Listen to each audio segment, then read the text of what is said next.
உலக மக்கள் எல்லோருக்கும் வணக்கம். இது உங்கள் அம்பிகை ஜோதிடம். நான் உங்கள் ஜி கோபால் பேசுகிறேன். இன்னைக்கு நாம சனி பகவானுடைய நட்சத்திர பெயர்ச்சி, சனி பயிற்சி இல்ல, சனி பகவானின் நட்சத்திர பெயர்ச்சி. இன்னைக்கு அதை பத்தி தான் பார்க்க போறோம். இந்த சனி பகவானுடைய நட்சத்திர பெயர்ச்சி ஆகப்பட்டது கும்ப ராசிக்காரங்களுக்கு எப்படி இருக்க போகிறது? அப்ப அந்த கும்ப ராசியில சனி பகவான் இப்ப இருக்கிறாரு. சனி பகவான் ஆப்பட்டது ராகுவுடைய நட்சத்திரம் சதய நட்சத்திரத்துல டிராவல் பண்ணிட்டு இருக்கிறாரு. அந்த சதய நட்சத்திரத்திலிருந்து பெயர்ச்சியாகி புரட்டாதி நட்சத்திரத்துக்கு சனி பகவான் வர்றாரு. இது மே மாசம் ஃபர்ஸ்ட்லயே நடக்குது. இந்த பெயர்ச்சி ஆப்பட்டது 390 நாட்கள், கிட்டத்தட்ட 400 நாட்கள் ஆயிரும். 390 நாட்கள் கணக்கு வச்சுக்கலாம். இந்த 390 நாட்களும் சனி பகவானுடைய பெயர்ச்சி ஆப்பட்டது புரட்டாதி நட்சத்திரத்தில் இருக்கிறது. அப்ப அது கும்ப ராசிக்காரங்களுக்கு எப்படி இருக்கும், அதை பத்தி தான் இந்த வீடியோல பார்க்க போறோம். இப்போ கும்ப ராசிக்காரங்க அவங்க ஜென்ம சனியின் பிடியிலிருந்து தன்னை காப்பாற்றி கொள்ள முடியாமல் எங்கு போனாலும் சிக்கல், எதை தொட்டாலும் பிரச்சனை, நான் வாழ்வதா வீழ்வதா, அப்ப எனக்கு எதுவுமே வாழ்க்கையில நிரந்தரம் இல்லையா, எனக்கு நிரந்தரமானது எல்லாமே என்னை விட்டு போயிட்டு இருக்குது. அப்ப வாழ்க்கையில நான் ரொம்ப மோசமான சூழ்நிலைக்கு போயிட்டு இருக்கிறேன். இந்த சூழ்நிலை மாறுமா மாறாதா அப்படிங்கிற ஒரு சைட்ல குழப்பம். அதுபோக நல்ல குடும்பம், நல்ல சந்தோஷமாக இருந்த குடும்பம், அந்த குடும்பத்திலும் ஒரு கருப்பு புள்ளி மாதிரி விழுந்துருச்சு. அப்ப அந்த கருப்பு புள்ளிங்கிறது சந்தேகம். அப்போ கணவன் மனைவியை சந்தேகப்படுறது, இல்ல மனைவி கணவனை சந்தேகப்படுறது, இது மாதிரி சூழ்நிலையிலும் ஒரு சில குடும்பத்துல வந்துட்டு இருக்குது. ஒரு சில குடும்பத்துல அந்த குடும்பங்கள்ல வாக்குவாதங்கள், பிரச்சனைகள், அந்த 2 பேருக்கு மேல நல்ல ஒரு திருப்தி இல்லாமல் அந்த குடும்பமே பிரிஞ்சு போயிடுச்சு. சில குடும்பங்கள் பிரியக்கூடிய அளவு இருக்குது. அப்ப அந்த கும்ப ராசிங்கிறது நாங்க ரணம், வேதனை, எல்லாமே சோதனையா இருக்குது. என்னடா வாழ்க்கை அப்படின்னு வாழ்ந்துட்டு இருக்கிற உங்களுக்கு இப்ப இந்த புரட்டாதி நட்சத்திரம் குருவுடைய நட்சத்திரத்துல சனி பகவான் பெயர்ச்சியா இருக்கிறாங்க. அப்ப அந்த சனி பகவான் குருவை போல் செயல்படுவாங்க. இதற்கு முன்னாண்ட ராகுவுடைய நட்சத்திரமான சதய நட்சத்திரத்துல இருந்தீங்க. அந்த ராகு பகவானும் உங்களுக்கு 2ஆம் இடத்துல குடும்பஸ்தானத்துல இருந்தாங்க, 8ஆம் இடத்துல இருந்தாங்க, 8ஆம் இடத்துல கேது இருந்தாங்க. அந்த ராகு பகவான் 8ஆம் இடத்தை பார்த்தாங்க. அப்போ உங்களுக்கு ஆயுள், அது போக கடன், கஷ்டம், பிரச்சனைகளும் அந்த ராகு பகவான் கொடுத்தாரு. அந்த 2ஆம் இடத்துல இருந்து குடும்பஸ்தானத்துல இருந்து குடும்பத்தை நிம்மதியாகவே வாழ விடல. அது போக 7.5 சனி, ஜென்ம சனி உங்களுக்கு. அப்ப டோட்டலா பாத்தீங்கன்னா நல்லா மாட்டிட்டீங்க வசமா. அப்ப அந்த பிரச்சனையில இருந்து இப்ப விடுதலை ஆகக்கூடிய கட்டம் வந்தாச்சு. எப்படி சார் நாங்க விடுதலை ஆகும், ஜென்ம சனி இல்லையா அப்படின்னு நீங்க கேட்கலாம். இல்ல, ஜென்ம சனியாக இருந்தாலும் குருவுடைய நட்சத்திரத்துல சனி பகவான் பெயர்ச்சி ஆகிறதுனால அந்த குருவை போல்தான் செயல்படுவார். கண்டிப்பாக கும்பராசிக்காரங்களுக்கு இது நடக்கும். அப்ப கும்பராசிக்காரங்கள் இது நாள் வரைக்கும் என்னென்ன கஷ்டப்பட்டீங்களோ, எந்த விதமான கஷ்டத்திலிருந்து மேல முடியாதுன்னு நினைச்சீங்களோ, அவர்களாகப்பட்டது உங்களுக்கு 2ஆம் இடத்து அதிபதி குரு பகவான், 11ஆம் இடத்து அதிபதியும் குரு பகவான்.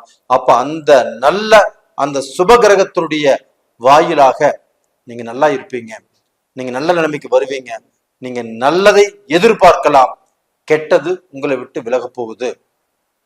அப்ப உங்க குடும்பத்துல இன்னிலிருந்தே சொல்றேன் நான், ஒரு நல்ல செய்தி, ஒரு நல்ல மாற்றம், ஒரு நல்ல திருப்தி கண்டிப்பாக கிடைக்கும். அப்ப அந்த குடும்பத்துல உங்களை வேண்டான்னு ஒதுக்கி விட்டுட்டு போனவங்க, உங்களை இது மாதிரி நாம நினைச்சிட்டுமே, நல்ல மனிதர், இவங்களுக்கு நாம தப்பா நினைச்சிட்டுமே அப்படின்னு அவங்களே உங்களை தேடி வரக்கூடிய வாய்ப்புகள் உருவாகும்.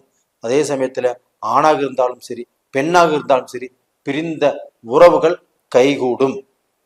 அப்ப உங்களுக்குள்ள இருக்கக்கூடிய பிரச்சனைகள் கண்டிப்பாக தீரும்.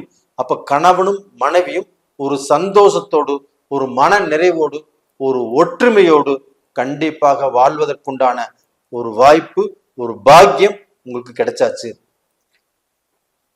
கும்பராசிக்காரங்களே, வாழ்க்கை என்பது ரொம்ப முக்கியம். யாரும் 200 வருஷம் வாழ போறது இல்லை. நம்ம வாழக்கூடிய அந்த வாழ்க்கையில நம்ம எவ்வளவு நாள் சந்தோஷமாக வாழ்கிறோம் அப்படிங்கிறது தான் கணக்கு. அந்த நாட்களை நீங்கள் எண்ணிக்கொள்ளுங்கள். கண்டிப்பாக இனிமேல் நல்லா இருப்பீங்க. உங்க வாழ்க்கையில் இதற்கு முன்னாண்ட வாழ்க்கையில கசப்பு கஷ்டம் அப்படிங்கிறது நீங்க வந்திருந்தாலும், அதனால நீங்க வாழ்க்கையில பிரிஞ்சு போயிருந்தாலும், பிரிஞ்சு போகக்கூடிய சூழ்நிலைகள் வந்திருந்தாலும், இப்ப இது எல்லாமே தீரக்கூடிய நேரங்கள் வந்தாச்சு. வாழ்க்கையை அனுபவிக்க கத்துக்கோங்க. நீங்க நல்லா இருப்பீங்க, நல்ல நிலைமைக்கு வருவீங்க. அப்போ டோட்டலா பிரிந்த குடும்பங்கள் ஒன்று சேர்ந்து நல்லபடியாக வாழ்வதற்குண்டான வாய்ப்பு உங்களுக்கு கிடைச்சாச்சு. இந்த குரு பகவானுடைய பயிற்சினால அது கண்டிப்பாக நடக்கும். அது போக அந்த குரு பகவானும் உங்களுடைய ராசிக்கு 4ஆம் இடத்துல இருக்கிறாங்க. அப்ப இந்த 4ஆம் இடத்துல இருந்து எங்க பாக்குறாங்கன்னா உங்களுடைய ராசிக்கு 8ஆம் இடத்தை பாக்குறாங்க. நல்லா தெரிஞ்சுக்கோங்க. அந்த 8ஆம் இடம் என்பது என்ன? ஆயுள் ஸ்தானம்.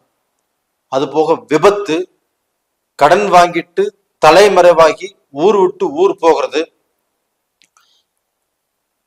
அதாவது மரண பயம் வர்றது, குழப்பங்கள் வர்றது, இந்த மாதிரி ஸ்தானம் தான் 8ஆம் இடம். அப்ப அந்த 8ஆம் இடத்தை குரு பகவான், சுபகிரகமான குரு பகவான் பார்க்கறதுனால அந்த மரண பயத்திலிருந்து நீங்க வெளியில வந்துடுவீங்க. உங்களுக்கு கடன் பிரச்சனைகள் உங்களை பாதிக்காது. உங்களுக்கு இருக்கக்கூடிய அந்த கஷ்டத்திலிருந்து விலகி நல்ல நிலைமைக்கு வர போறீங்க.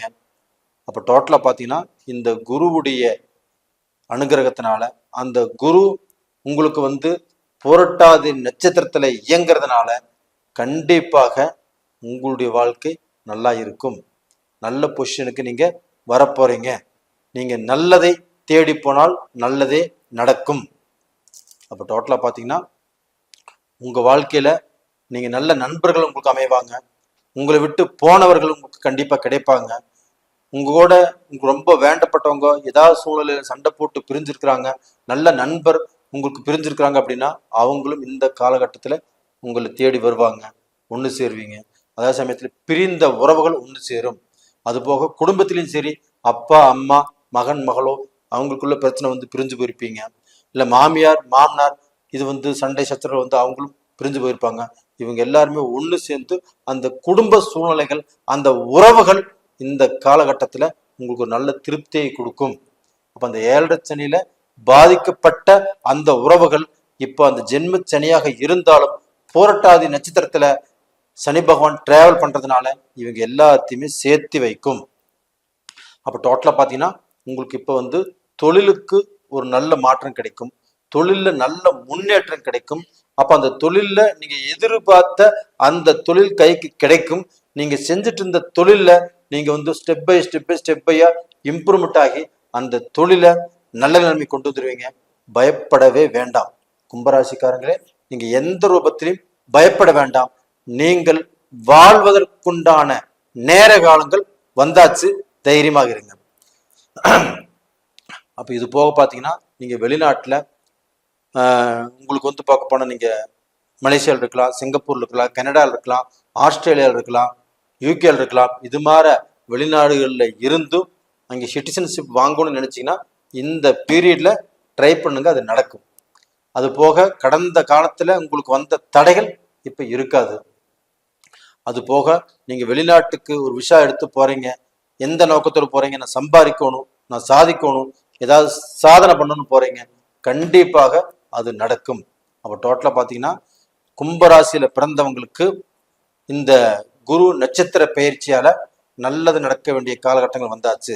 அவங்க இந்த பீரியட்ல இந்த 7.5 சனி காலகட்டத்துல யாருக்கும் முன் ஜாமீன் போட வேண்டாம், யாருக்கும் நான் ஆச்சு அப்படின்னு முன்னாண்ட நிக்க வேண்டாம், யாருக்கு ஜாமீனுக்கு போக வேண்டாம். உங்க பிரச்சனை உண்டு, நீங்க உண்டு. இது வரைக்கும் இருந்தாலே கண்டிப்பா நல்லா இருப்பீங்க. அடுத்தவங்க பிரச்சனையை தூக்கி தோல்ல போட்டுட்டால் அதனுடைய பாரத்தை நீங்கள் சுமந்தே ஆக வேண்டும். அதனால இந்த பீரியட்ல அது உங்களுக்கு நல்லா இல்லை, பார்த்து நடந்துக்கோங்க. அதே சமயத்துல வரவு செலவு பண்ணக்கூடிய விஷயத்திலும் ரொம்ப ஜாக்கிரதையா இருங்க. இது போக கண்டிப்பாக கும்பராசிக்காரங்களுக்கு ஒரு நல்ல வாழ்க்கை ஆரம்பிக்குது. அந்த வாழ்க்கையை பயன்படுத்திக்கோங்க. நேயர்களே, உங்களிடமிருந்து விடைபெறுவது உங்களின் ஜி கோபால். நன்றி, வணக்கம்.